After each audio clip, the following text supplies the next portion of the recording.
Ventilator சப்போர்ட்ல எத்தனை பேர் இருக்காங்க? எப்படி இருக்கு? 5 பேர் இருந்தாங்க. இப்போ 3 பேர் அதுல இருந்து வெளியில வந்துட்டாங்க, ரெக்கவரி ஆகி. இது வந்து நமக்கு ஒரு நல்ல குட் சைன்.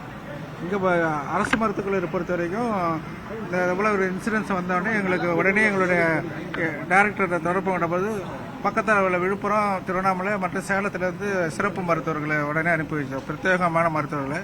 அதுவும் இல்லாமல் உயிர்காக்கும் மருந்துகளுக்கான சிகிச்சைகள் மருந்துகளை வந்து நாங்கள் ஏற்கனவே இருப்பில் வைத்து கொண்டுக்கிட்டோம். இப்பயும் இருப்பில் நிறைய இருக்குது. மருந்து மாத்திரைகள் இல்லை, எந்த ப்ராப்ளமும் கிடையாது.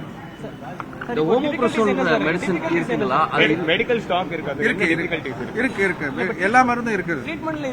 ஏன்னா முதல்ல ஒரு ஏற்கனவே இந்த மரக்கான இன்சூரன்ஸ் நடந்தோடனே இதை போல ரேர் இன்சூரன்ஸுங்களில் எங்களுக்கு டைரக்டாவே யூஸ்வலா நாங்கள் மருந்து டிஎன்எம்எஸ்ல இருந்து வர்றதுக்கு லேட் ஆகும். இவங்க டைரக்ட்ல இருந்து இதுல இருந்து ஸ்டோர்ல இருந்து எங்களுக்கு கொடுத்துட்டாங்க. இந்த எல்லா மருந்தும் இருக்கு. உயிர்காக்கும் இந்த 10 மணி நேரத்துக்குள்ள வந்தா அவங்களுக்கு ஒரு மருந்து கொடுப்பாங்க. அந்த மருந்து கொடுத்தா அவங்க உயிரை காப்பாற்றலாம் அப்படின்னு சொல்றாங்க. அது என்ன மருந்து? அது நம்ம கிட்ட இருக்குங்களா? இருக்கு. என்ன மருந்து சார் அது போமிபெரசோல். அது எவ்வளவு சார் ஸ்டாக் இருக்கு? இப்போக்கு தேவையான அளவுக்கு இருக்கு. இல்ல 1 இருக்கா 10 இருக்கா? 10க்கு மேல இருக்கு. 10க்கு மேல இருக்கு சார். இப்போ உங்க 50க்கு மேல இருக்கு. ஐசியூல இருக்காங்கல்ல, அவங்களோட டிஃபிகல்ட்டிஸ் எப்படி இருக்கு? அவங்க உடல்நிலை என்ன மாதிரி ரியாக்ட் பண்ணுது? பரவாயில்ல, நல்லா இருக்குங்க. ஏன்னா இதுல என்னன்னாக்க ரொம்ப 2 பாக்கெட் 3 பாக்கெட் திரும்பி சாப்பிட்டுருக்கவங்க எல்லாம் அந்த ஐசியூக்கு போற நிலைமையில இருக்குது.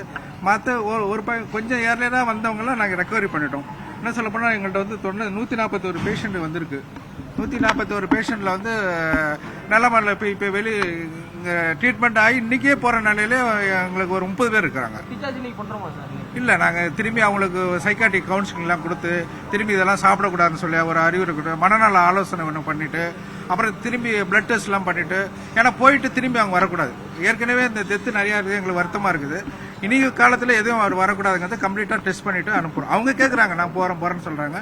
நாங்க ஒரு மனநல ஆலோசனைகள்லாம் கொடுத்து திரும்பி அதை போல பண்ணக்கூடாதுன்னு சொல்லி ஃபேமிலியோட ஒரு இன்ட்ராக்ஷன் பண்ணிட்டு ஸ்பெஷலிஸ்ட் ஒரு ஒப்பீனியன் வாங்கிட்டு அனுப்பலாம்.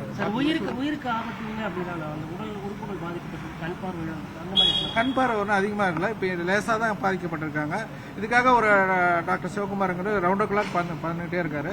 இல்லை 3 பேருக்கு இப்போ நானே டெஸ்ட் பண்ண நல்லா தான் இருக்கிறாங்க. அதுக்கு தனி இன்ஜெக்ஷன் இருக்கு, அதுக்கு கொடுத்துட்டு இருக்கோம். இப்போ இந்த இதை குடிச்சு கண் பார்வை இழந்தால் அவங்க வாழ்க்கை ஃபுல்லாக கண் பார்வை இழந்துருவாங்களா இல்லை திரும்ப மீட் எடுக்க முடியுமா சார்? இல்லை, அது இண்டிவிஜுவல் பொறுத்து, ஒருத்தவங்களுக்கு இம்யூனிட்டி அதை பொறுத்து இருக்குது. இங்கே இருக்கிறவங்களுக்கு அதை போல வாய்ப்பு வராது. ஏன்னா நாங்கள் ஏர்லியாக டயக்னோஸ் பண்ணிட்டோம்.